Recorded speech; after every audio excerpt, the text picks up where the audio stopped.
Welcome back to this week's edition of the Rock and Roll Ghost podcast. This week we have Chef Nick Wallace of Jackson, Mississippi, Nissan Cafe, Nick Wallace Culinary, and coming soon, Churn Creameries, correct? Well, yes, it's on the list. It's on the list of things. I always wanted to get ice cream, have an ice cream shop. Yeah, cool. Okay, because I saw that in one of your in an article or something. I forget where. But welcome to the show. I'm glad to have you. Yeah, I'm very, very happy to be here, and I love the title of the show too. Yeah, it's a long running thing. It went from a blog to a website to this. So the pandemic kind of created this, quite honestly. Are you still there?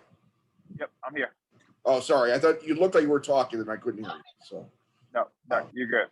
okay. So well, like I was starting to say before I realized I should be saying this on the show, it was a bit of serendipitous timing, I guess. But I hadn't been thinking about Top Chef when I invited you on the show. I was thinking that you were somebody that was building and building in my respect and admiration as far as your personality and your work ethic and your cuisine. And then you were talking about I think it was the episode last week when you're was it, my God, I'm sorry for forgetting. Your mom came, right? Yep. To the Galveston Shore House, and you were just talking about certain things that were just meaningful to you. And I was like, I got to have this guy on the show. So, I mean, it's spoiler alert for any Top Chef fans. If you're watching this, turn off your thing now, although I suppose you would know. If you're watching this, you might be wary of these. But unfortunately, you were eliminated on last night's episode. I don't want to talk too much about Top Chef, but I figured I'd get it out of the way.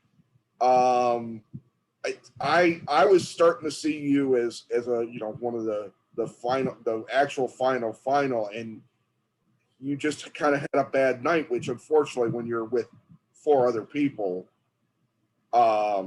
just is a bad time to have a bad night.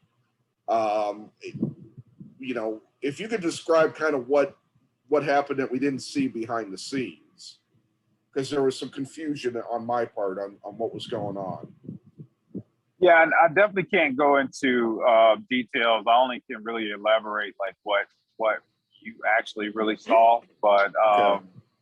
It was just really one of those things. I am the oldest that was on this season, and I built up to have a pretty enormous career, and also have a family.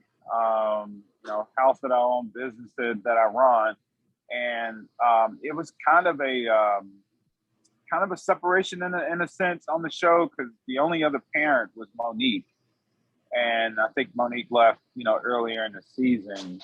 Yeah. And definitely, I don't like to make excuses at all, but I definitely ran into a one of those separation things that I kind of got in my head, thinking about home. And I've always been that chef that I take on a lot, even in my operations right now, I can work as four people. And I've always been like that because of my background. So for me, to barely, pretty much the time just got the best of me, that's definitely not me. But the one thing that I love is because the love that I probably got, 5,000 messages already, and it's just so much love and respect because that's what I have with my craft. No one is perfect, but I got everything I needed to get out of it. Yeah. Well, the thing is too, your dish got on a micro level got good reviews in terms of taste. It's just coming together, I guess, as a cohesive whole. It just didn't happen, and it's just a shame that those kind of things. I apologize. it's a shame that those things happen, in the final stages, because it's like you were really moving forward to just Yeah. to really, like, for lack of a better term, kick some ass in the comp. Yeah. I felt bad for you, Yep. because I know that everything you've shown before didn't lead up to that moment, and I just Yep. wanted to let you know that I have a lot of respect for you as a Thank chef. Look, if I never did get in my head, and all the other chef contestants know I ain't got nothing but love for them, but nobody was gonna out flavor me. If I would have never got out of my head, because that's just something that, I blame my heritage of how I grew up, and putting flavor on food and all. But I need all that time and to put respect on a presentation, and that was one of the things that fell short. Yeah, it's a shame. I know we're getting to a point where, well, let me say this: you and Damarr Brown, who's a South Sider of Chicago like me, it had a really good bond, and he called you his big brother. In the scheme of things, I mean, are you even comfortable saying that you're rooting for him? Heck yeah. Damarr, I got so much respect for Damarr. I mean, so much, and I just really appreciate it when another man and chef, we connected from episode 1 or 2, and that point on we was kind of locked in. But when I hugged Damarr before I left, it was so many tears of joy, because we know we're going to see each other again. But I'm definitely rooting for him. Yeah, that's really great. Have you had a chance to come to Chicago and check out Virtue? Not yet, but I've had 20 invitations, so I'm going to try to get there by August. Yeah, I've been trying to get in, but man, that place is reserved out for like ever. So I'm from Chicago, so I mean, it's, I've been wanting to go there for a while. So yeah, that's really cool. It's really cool you had that connection, and I think in these days too, to see that bond between you guys, especially, is really cool. But let me get back to a little bit of your past. You grew up in Edwards, correct, Mississippi? Yes, I grew up in Edwards, Mississippi. It's 20 miles west of Jackson. Okay. What kind of what was your family setup like? Do you have brothers and sisters? I only have one older sister. That's it. I don't have a brother. Okay. I had a lot of pets, and pigs included. All right. Yeah, and I grew up with my uncle Tommy and Frank. They can't hear or speak, and also my grandfather, my dad, and my lovely grandmother. So it's the way the farm is set up. The property sits like right in the middle of the farm, and that just makes it so much better, because you walk out the door, you're pretty much stepping on sweet potatoes. And we was always flourished with wild dewberries and chanterelles and so many wonderful things there. Wow. Yeah, I have to imagine. And was that kind of the early inspiration for becoming a chef? Yes, and I didn't really put those pieces together until I was like in my 20s, because I had to figure out something, and really, take heed to stuff. So what I did is I started admiring other chefs out there, Emerald, Bobby Flay, John Besh. I started admiring all these chefs and started reading up on their stories, because that was one of the things I was lacking. So that's when I started really working on my story, so I can stick to it and believe in it, and have nothing but transparency with people for the world. Yeah, gotcha. What were your early days as a cook like? I mean, where have you worked? What parts of the world have you worked in, or parts of the country? So when I first got started, I got in the restaurant business when I was 16, and I started working for the Spanish culture. So I was in Mexican restaurants, but I was only washing dishes, and I did prep cook. I knew how to cut 60 pounds of bell peppers when I was 16. From that point on, it just kind of pushed me to get noticed by a couple of chefs here. I worked for Derek Emerson at Schimmel's, which was a really great restaurant for the South back then. I've had travels to Anchorage, Alaska, to New York, to Atlanta.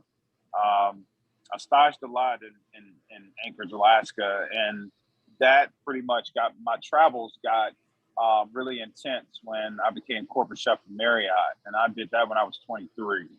Wow. So I learned how to, the financial sides of the business. Marriott taught me a whole lot. It taught me how to be a public speaker, how to do, formulas as far as your spreadsheets. It really wasn't about the food, but it was, because it definitely was about consistency, building up specification books. So that really honed me in. And I had a wonderful, wonderful teacher, which was Kathleen Bruno. And she mentioned that a lot, because back then freestanding restaurants was very polluted in alcohol and, a lot of abuse in so many ways. So she told me to go to the hotel scene. And that was one of the best decisions I ever made in my life. That's great. And then your pathway got you to opening up this Nick Wallace Culinary, your first venture on your own? Yes. So about 7 years ago, I just had to start believing in myself, and I opened up Nick Wallace Culinary. It's pretty much the umbrella to everything that I got. Right. I did the nonprofit before I even opened up Nick Wallace Culinary, and my nonprofit is Creativity Kitchen. And I started working in public schools before I got out on my own. And that just kind of segued me into opening up Nick Wallace Culinary. And we opened up a restaurant in the Civil Rights Museum. We have a commercial kitchen not far from that.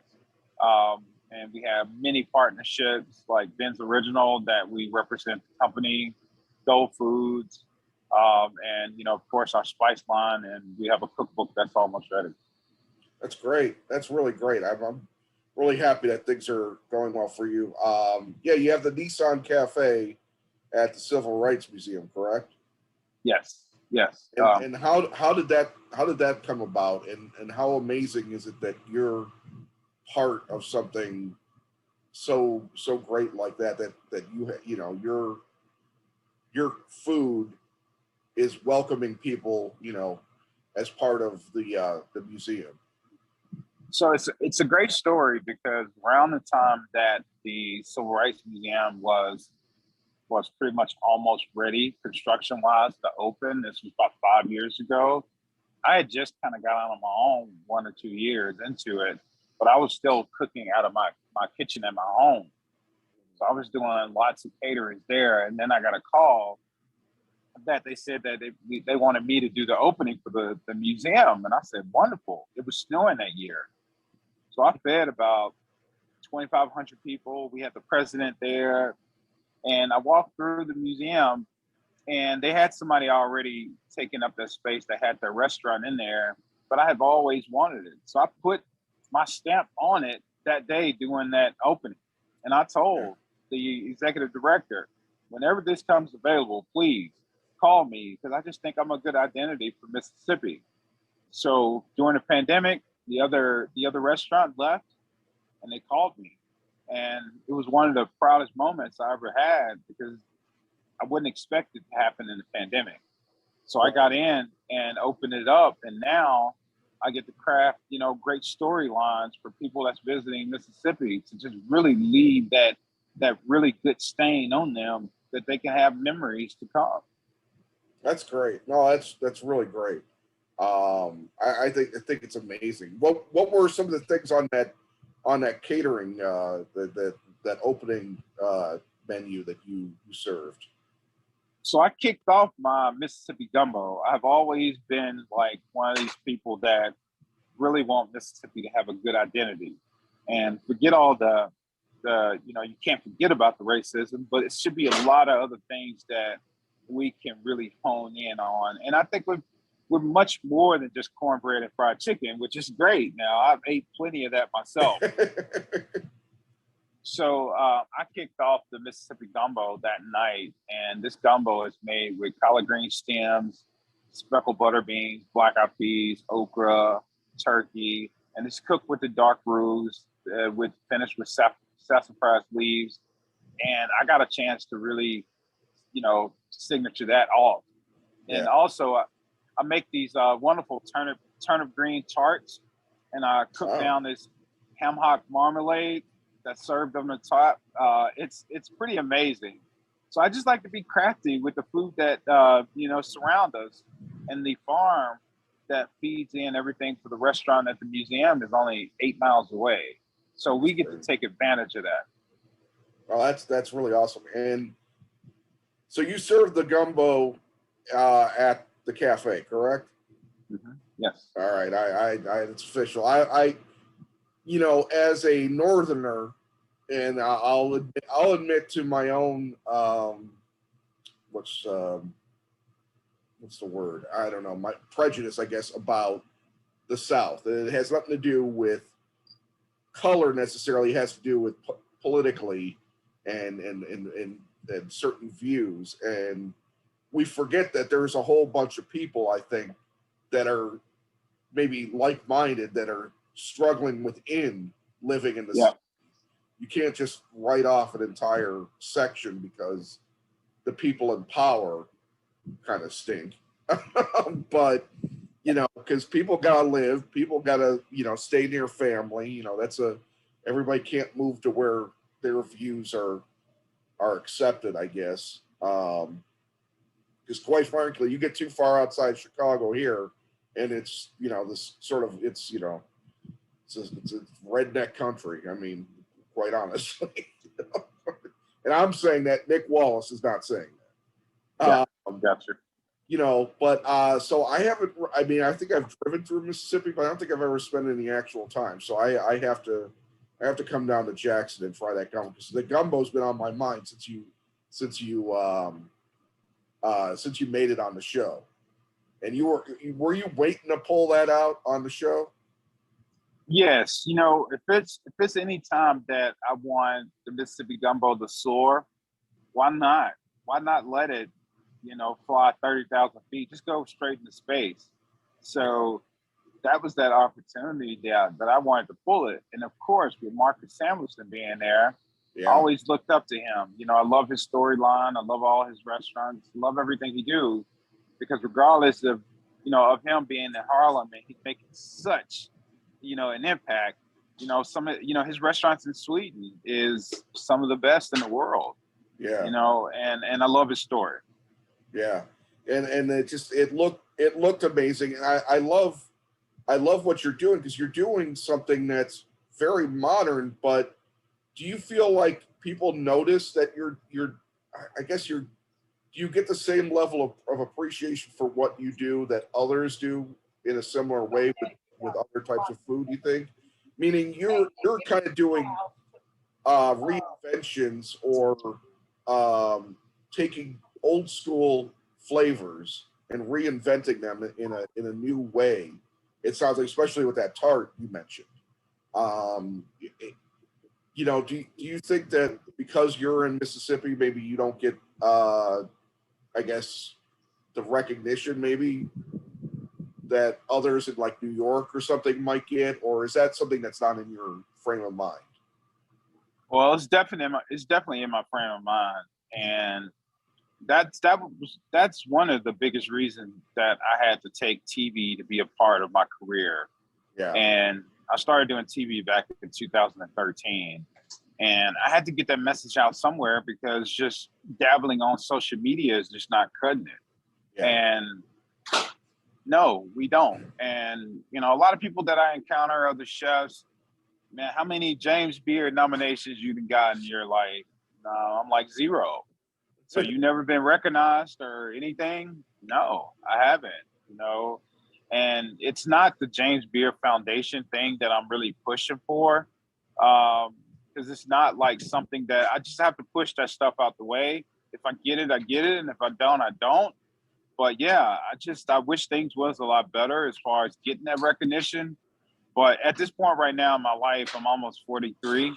I'm not worrying about that right now no more. If it comes, it's, I'm grateful. And if it don't, I'm still grateful. Yeah, but you're doing your thing to put Mississippi and, Yeah. and New South on the map, it seems, and that's a really cool thing. Yeah, that's great. Well, There's so many people of color here, regardless of whatever skin. They need that opportunity. We have some really, really super talented people here, and they're hungry. And I'm the first chef, from Mississippi to ever be on Top Chef, and it's a big weight, So I'm super thankful for Top 5, and I did get a chance to kind of go down in history on that front, but I want that door to stay open though. It doesn't need to close. Yeah, no, that's great. What are some other things you're working on right now? Are you just kind of honing in on what you have, or is there, besides churn, is there anything else you're working on? Oh yeah, I get bored easy too, Brett. I just want to let you know. I don't know how that's possible. Yeah. So I have this space in Midtown. So Midtown is pretty close to downtown Jackson. So it's pretty close to the Civil Rights Museum. That's where my commercial kitchen is. So in that neighborhood, I'm purchasing a 15,000 square foot building, which is going to be a culinary center. And it's going to have a studio kitchen in it, which is needed for filming for not just me, but for other people. It's going to have a butchery area. It's going to have an aging area, open kitchen. It's going to be, nonprofit and for profit. That right there is going to be something that is going to live on forever.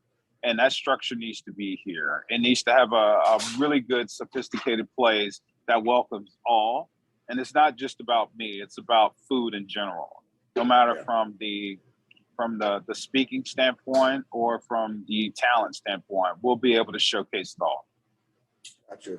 And in your role as head of this company, I imagine you have to deal with, you're talking about this studio with the kitchen and the center, culinary center. You must have to deal with the city and the state and the logistics of, political, logistics and all that rigmarole.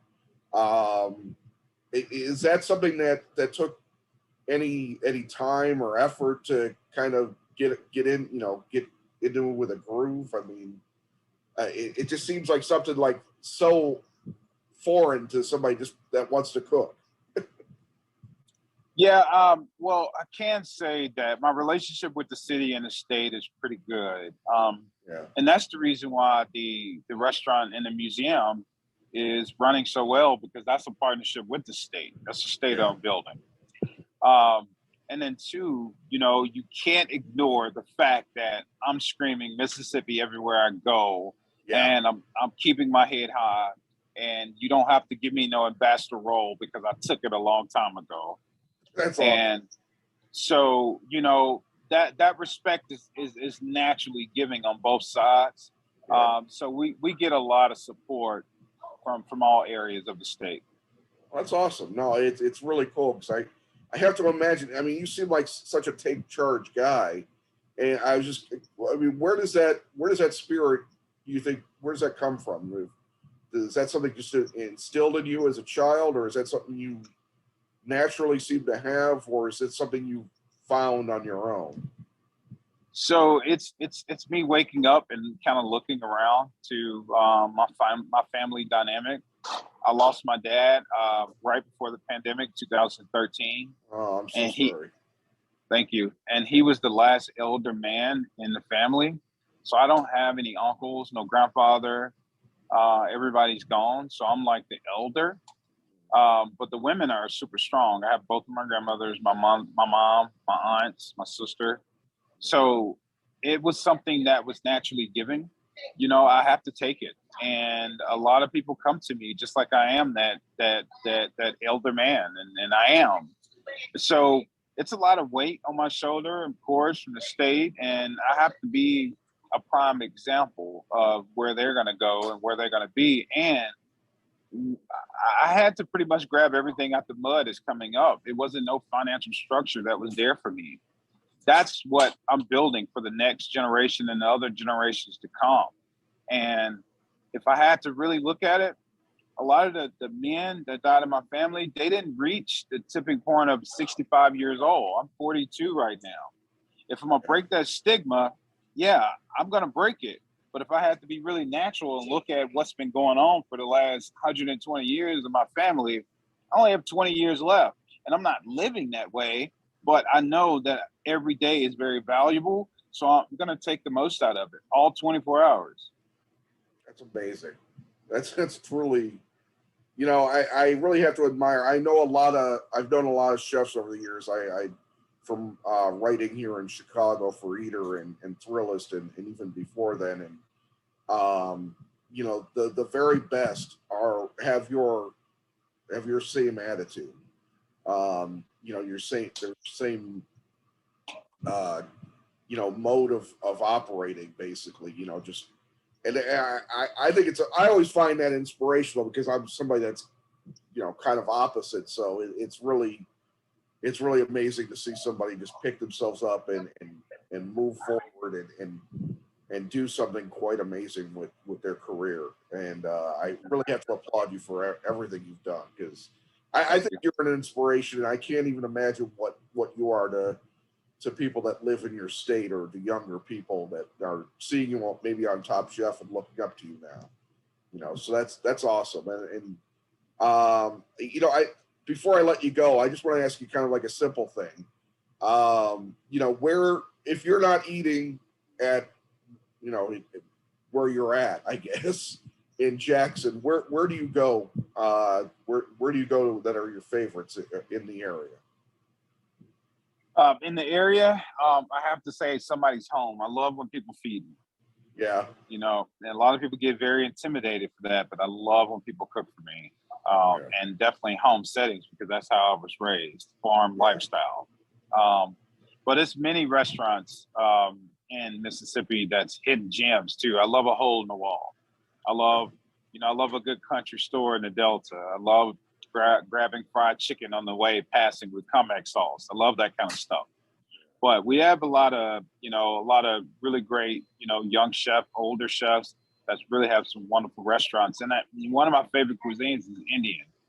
So it's some really good spot on Indian places that I love to go to.